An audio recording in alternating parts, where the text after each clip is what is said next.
In this video, we'll walk you through the detailed steps on how to seamlessly transfer money from Safepal to Cash App.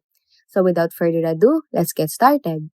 So first things first, open the Safepal app on your device, and after entering the app, go to the asset list. This is where you will find a variety of coins and tokens, so take your time to select the particular coin or token you wish to transfer.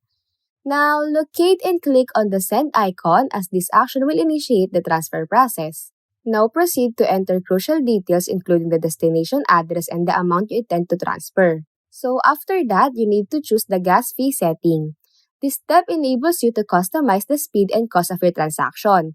So after making your selection, just click next to proceed. Okay, so now on this stage, carefully review and confirm the transaction details. Ensure that all the information is accurate before proceeding. So once you're satisfied, just click send to execute the transfer.